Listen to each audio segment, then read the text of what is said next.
Good afternoon, and thanks for joining us for today's brand new Healthline. I'm Courtney Butts, and today I'm joined by Dr. Peddi, a hematologist-oncologist with Willis Knighton.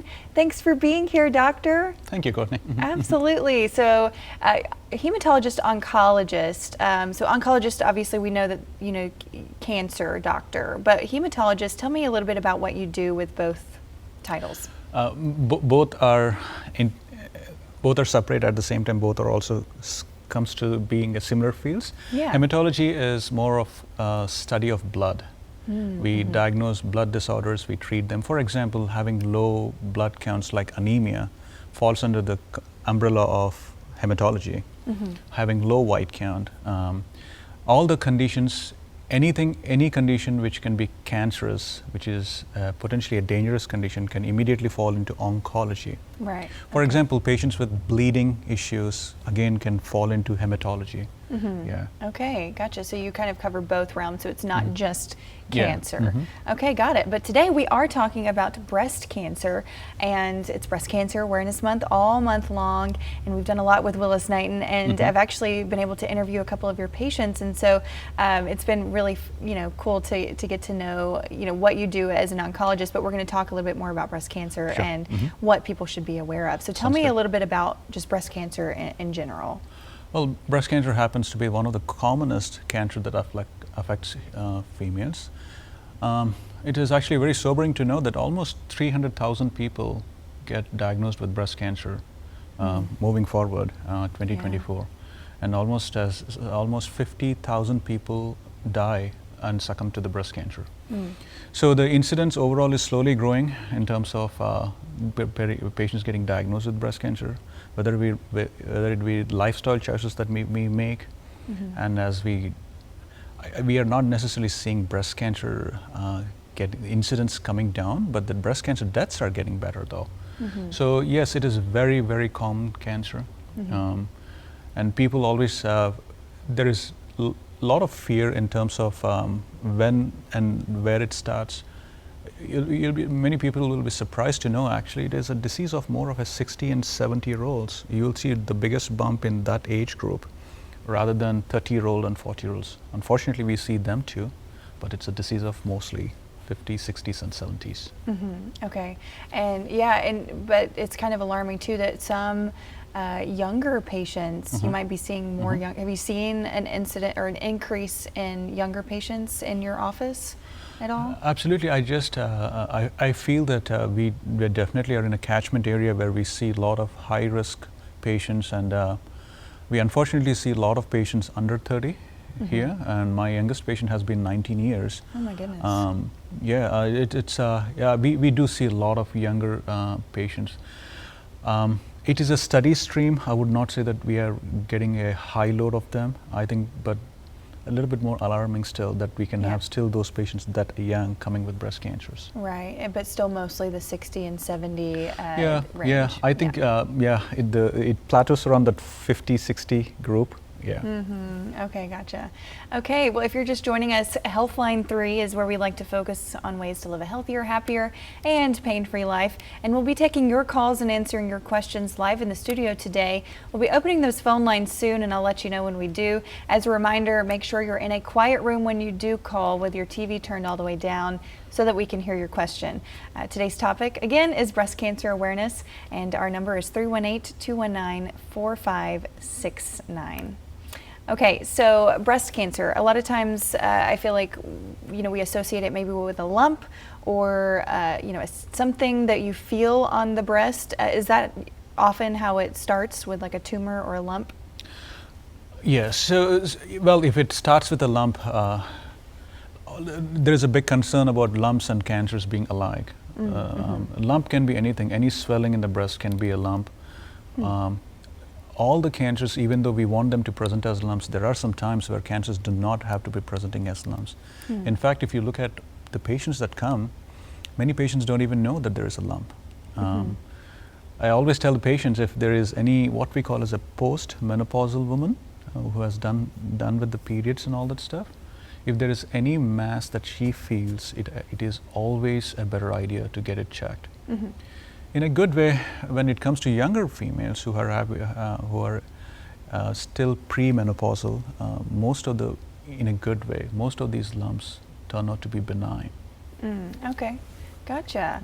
And so when, I think the big question too, a lot of times, early detection and mammograms is often the things that we often think about, but when should someone actually be concerned about starting the screening process?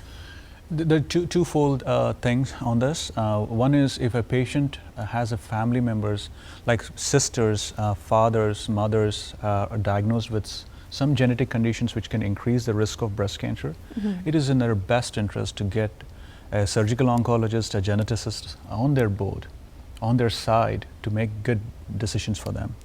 But for what we call as a regular risk patient, normal patient on the street, we advise them to get yearly mammograms starting 40 years, and that should be more than enough. It is always good idea to have at least know and be aware of the breast. There is a taboo, but most of the times people don't do it either because of fear, or they're doing it completely wrong, or they might do something. Okay? But this is always an unpredictable thing. You never know which patient ends up in doing a breast cancer and finds something which is suspicious for her. It is in her best interest to report those things when it happens. Absolutely, and as quickly as possible, I'm sure, to go ahead and get started with treatment. Absolutely. Okay, so there's many different ways that breast cancer can come about, but we talk about the regular risk or average risk. We keep talking about that. So tell me a little bit about that. Like, what makes someone at regular risk and maybe someone at increased risk of breast cancer?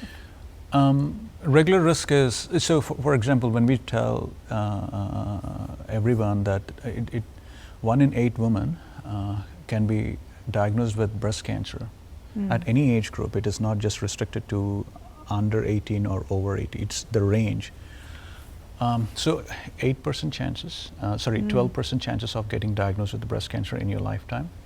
But once it starts crossing 25%, 20%, there are some genetic conditions which will put you at a risk of almost 70-80%. Those are high-risk cases. Those patients, if with the help of primary care doctors, will seek help of surgical oncologist, for example, Dr. Julie Cup here.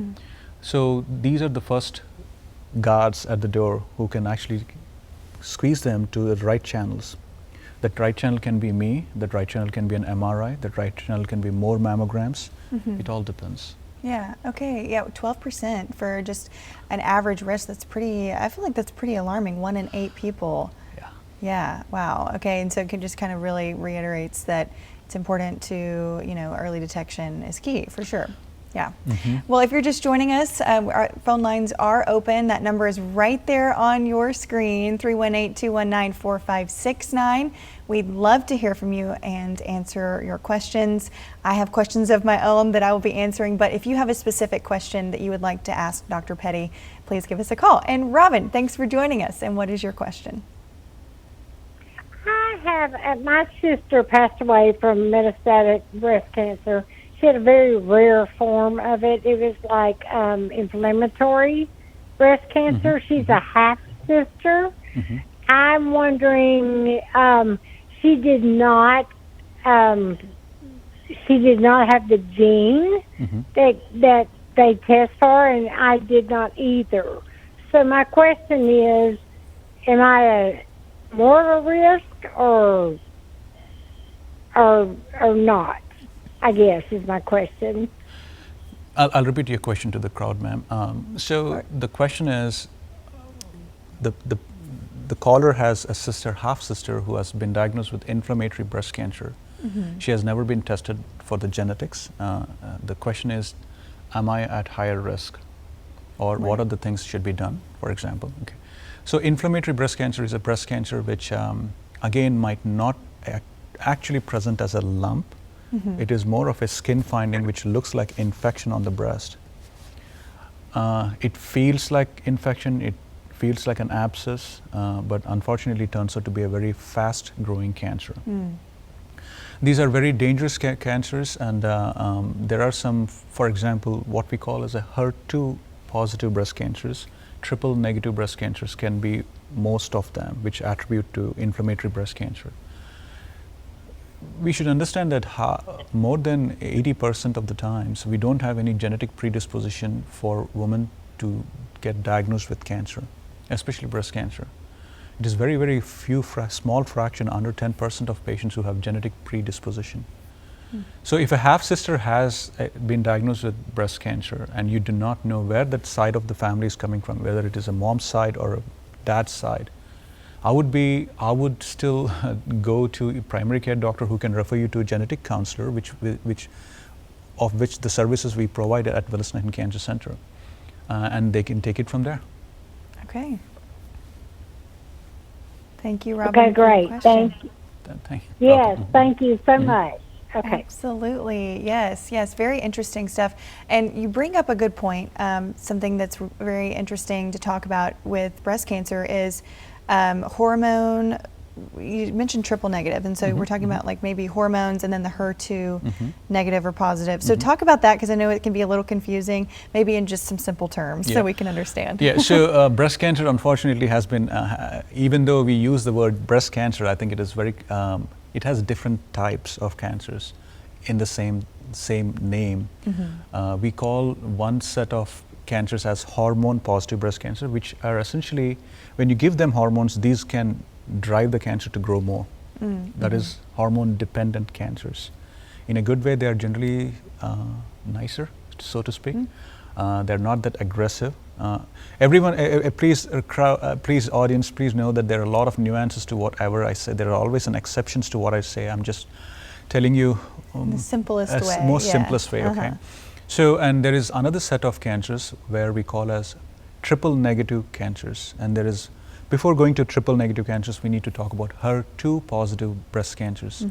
Essentially, there is a cancer cell which is very, very small dust particle, and this cancer cell has a trigger on it, and that can be in the form of what we call as a HER2 protein. Whenever that is triggered, the cancer cells divides into two. So essentially, we are finding more and more weaknesses to these cancer cells. One is being dependent on the hormones so that we can take advantage of them later when we treat patients. And HER2 is one such strategy. When you don't have either one of them, which means you don't have estrogens dependent, progesterone dependent, or HER2 dependent cancer, we call it as a triple negative breast cancer because it lacks dependence on these things. And when you have a cancer cell which can depend on all three of them, you can call it as a triple positive breast cancer. Okay, and so with the triple negative, I feel like that's one that we've heard of. Is that one that's a little bit harder to treat because of that, or? So again, goes on to the same slogan of early detection saves lives. Yes, okay, it's yes, very yes. important to know that whether it is be triple negative, triple positive, hormone positive, HER2 positive, come in time. It is very, very manageable. Almost all the stage 1 cancers are the survival rates, which is the chances of you surviving easily for 5 years is more than 90%, irrespective of which cancer, if treated on time. Right. But once you cross that stage 2, stage 3 and all, it becomes difficult. Right. Triple negatives are a completely special breed. We can talk about that in detail. Based upon the questions. Yeah. Okay. Yeah, but before that, I did have a very specific question. I'm just very curious about this. So I spoke with one of the stories that we did for this month, for Breast Cancer Awareness Month. The patient diagnosed at 29 because high estrogen levels, and so I guess hers was maybe dependent on the estrogen. So how does that, if a woman has high estrogen levels, can that lead to breast cancer over time? I think it's a little bit misnomer in thinking that there are high estrogen levels. The reason is we do not go about all the patients checking their estrogen levels, right? And estrogen levels are very variable. What I think we should gather is that these cancer cells in this particular set of patients are feeding off of their female hormones. And you don't need to have plenty of them. You just need to have a little bit of them. Right. So even that might feed the cancers, and that's the reason we call it estrogen dependent cancers. I don't think the audience should get a misconception that And because we can hear about this story again and again, having high hormones, estrogens can always lead to cancer, which is not true entirely. Okay, yeah, thanks for clearing that up, because I think that that's something that maybe someone would associate, but I wanted to, kind of clarify. Okay, cool. So yeah, we can, if you wanted, do you want to talk a little bit more about the triple negative, Sure. or we can kind of get into Yeah, a different, sure. We'll talk about it. So I know that we talk about the worst one first. We don't talk about the nice ones before, right? Triple negative breast cancers represent under 15%, under 20% of the crowd. It depends upon which set of patients that you're looking for, which type or which age of patients that you're looking for.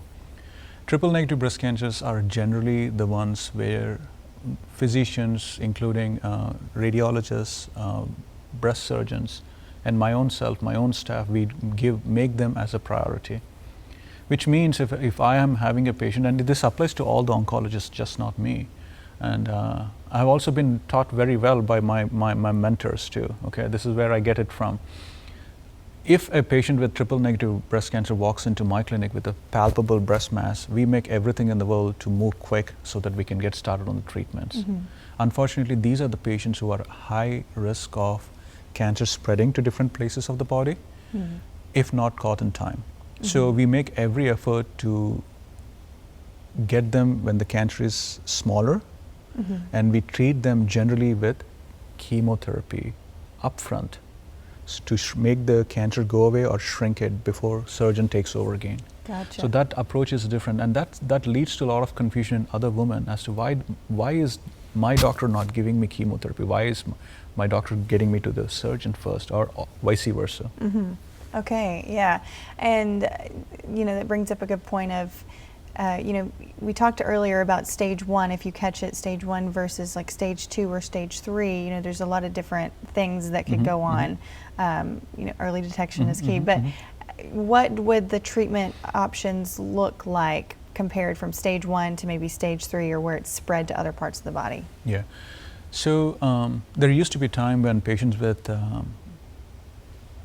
before that, I'm going to talk about stage 1, stage 2, and stage 3 to the crowd. Imagine a patient with just a small, tiny 1 centimeter lump in the breast.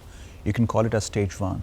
If the same patient with the same size mass but has a lymph node under the armpit, we call it as stage 2.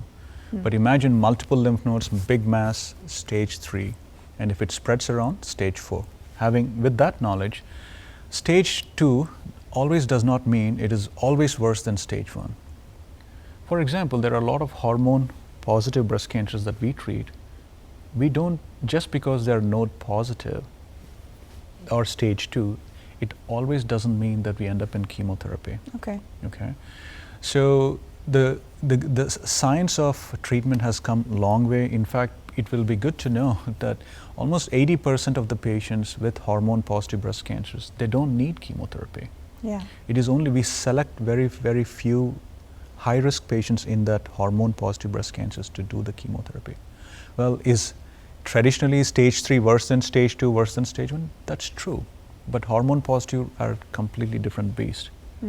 Let's say that you have a stage 3 triple negative breast cancer or a HER2-positive breast cancer. We generally are aggressive with them. We treat them appropriately. Okay. And so a lot of it just depends on the diagnosis, it sounds like. Yeah, and I think that is a part of the confusion where because everything is split again into these 4 different categories, and we give very, very particular type of treatment to one particular type of diagnosis. Right, okay. And so if someone is, going through their mammogram process, the screening, and maybe something comes up on that image. So tell me about maybe the process in which someone would go through. So they would probably see a radiologist, see someone like you, and maybe see someone like Dr. Cupp for surgery if needed, right? So that's a big interdisciplinary approach. It's not just, right? That's true. So as soon as anyone gets a diagnosis of, when they go to routine screening mammograms, which means they don't feel any lumps, they don't feel any bumps, they go to the routine screening mammogram. Let's say that they get a recall saying that, well, we need to do a diagnostic mammogram. That is when you see the mammography staff, for example, Dr. Heather Bracey here. Then they will do another diagnostic mammogram there, which most of the times is negative.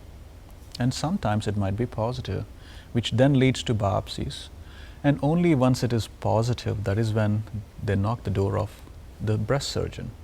Okay. Or sometimes even benign lesions that can knock the door of the breast surgeons, like for example Dr. Cup here. Only if it is cancerous or precancerous, or if the surgeons or the people taking care of the patient feel that, well, there is something that we can do so the patient does not end up in getting cancer, that is when I start seeing the patients. So there is, just because they come to me doesn't always mean that we end up in giving chemotherapy or pills. Sometimes it is just an assurance. Yeah, right. Yeah, and maybe having a conversation like we're having right now to talk about absolutely. the things. Absolutely. Yeah, and make them feel, it's because it can be probably very overwhelming. And one thing that I feel like I didn't realize is that all the decisions someone has to make once the diagnosis is, settled, you have to make all these decisions. If there is chemotherapy, what are you going to do? There's a lot of different decisions that you have to make. And that can be overwhelming. It is.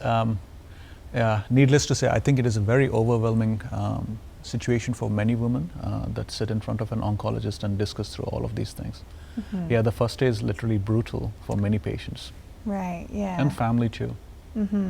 So when someone is referred to you, how quickly do you typically see patients once they're referred? What's your your wait time, if you will? Wait times are really not that prolonged. Again, for example, let's say there is a triple negative breast cancer patient. Even if I'm not seeing the patient, we are in the habit of getting the scans done. We are in the habit of getting them staged with particular scans that they need to. Send in appropriate referrals to people who I know will ending up in taking care of them along with me. So it's pretty fast. It all depends upon how much of torture that I want my nurses to be in. Sometimes it's not an easy process, but we generally are very receptive towards that. Yes. Sometimes we take time to get some more studies done, where it takes 3 to 4 weeks of time, and then see the patient with complete information. Okay, good deal. And so, it's awesome that you guys have like an individualized treatment plan as well. So each person, just because someone maybe in their family was diagnosed with breast cancer doesn't necessarily mean they might get the same exact treatment or treatment plan. Absolutely not. Yeah. That's real. Okay, so we also often hear of the BRCA1 triple negative, one of those diagnoses that's is a little bit scary. So tell me about the BRCA1, and that's a gene, correct? Yes. So one of the earliest gene, when we used to see some families coming up with the same diagnosis year after year, that led to the quest of finding what is putting them at this risk. And that is where we find that there is a gene called as breast cancer gene 1, that is BRCA1 or BRCA1 gene. That can run in families, that can sometimes skip generation. Suddenly you see mother doing well, suddenly the granddaughter does not do well. But overwhelmingly, many patients get, when they have the gene, there is a very, very high chance of having breast cancer in their lifetime. The risk can approximately go up to 70%. So it is again, it is less than 6-7%. Sometimes the risk can go up to 16% in some races and some age groups. It all really depends. There are some particular sets of patients, for example, what we refer as Ashkenazi Jews, okay? If you're from that heritage, well, our alarm bells immediately go up, thinking that, well, this could be a case of BRCA1 gene positivity. And once we find out that, first our genetic counselor sees these patients, along with, again, that's the beauty of having an integrated system where everyone comes across them. Not just me, the surgeons, the radiologists, the genetic counselors. And we have an extensive discussion with them. And I think the people who always hide behind the screens are the genetic counselors, and they actually make a lot of sense to the patients. Not only they help them, just talking to them, they help the family members and everything. They're also forgotten heroes sometimes. Then once they say, all right, this patient is at high risk, that is when they come to us, and we sometimes make some difficult decisions for them. Sometimes it can be as important as removing the ovaries, removing the breast. Doesn't happen all the time. I don't want people to think that just because you have BRCA1, you should have all the parts removed from the body. That is not true at all. It all depends upon the diagnosis, the staging, the age that you belong to, and all of that. Yeah, and so you bring up a good point too. So with chemotherapy, can this also, that the treatment in and of itself, it's really hard on the body, but what about fertility? If someone is worried about, maybe they're a young patient and they're worried about fertility before going through chemo, what would you suggest? I would say that's an excellent question. Yeah. So yes, so if we have time, when I just give an example here. Let's say there are a 23-year-old woman walking into my clinic and will tell me clearly that I want to get pregnant one time before we touch you or before I start on the chemotherapy route. We send them to fertility specialists. They can retrieve their egg. It will take 3 or 4 weeks delay. They will retrieve the egg and they preserve it. Okay, and that is something that we do, and that is something it's actually very, very important step. Unless their cancer is risking their lives immediately at danger of dying, we generally give a chance to the woman to ask them, hey, do you want to preserve your eggs right now? Okay, if the answer is yes, we'll take it to the next step. Once they're done with that, we will resume the treatments. The fertility in a good way, that's a big question, right? Yeah. Once you have breast cancer, can I get pregnant? Is it safe to get pregnant? Again, not going into too much details of this. Yes, you can get pregnant. Yes, it is still safe. But we need to have those patients come back and again regroup and start back on the treatments again. Yeah, and make sure everything, and of course just have that conversation. That's true. Important. Yeah. Okay. And then real quick, symptoms of chemo. I feel like a lot of times right before you start, that's a big nerve-wracking thing. So I'm sure you guys have tactics to tackle that. Yeah. So this happens in every oncologist that you come across. I think the chemo word definitely creates a lot of tension, a lot of anxiety in many patients, and it is rightfully so.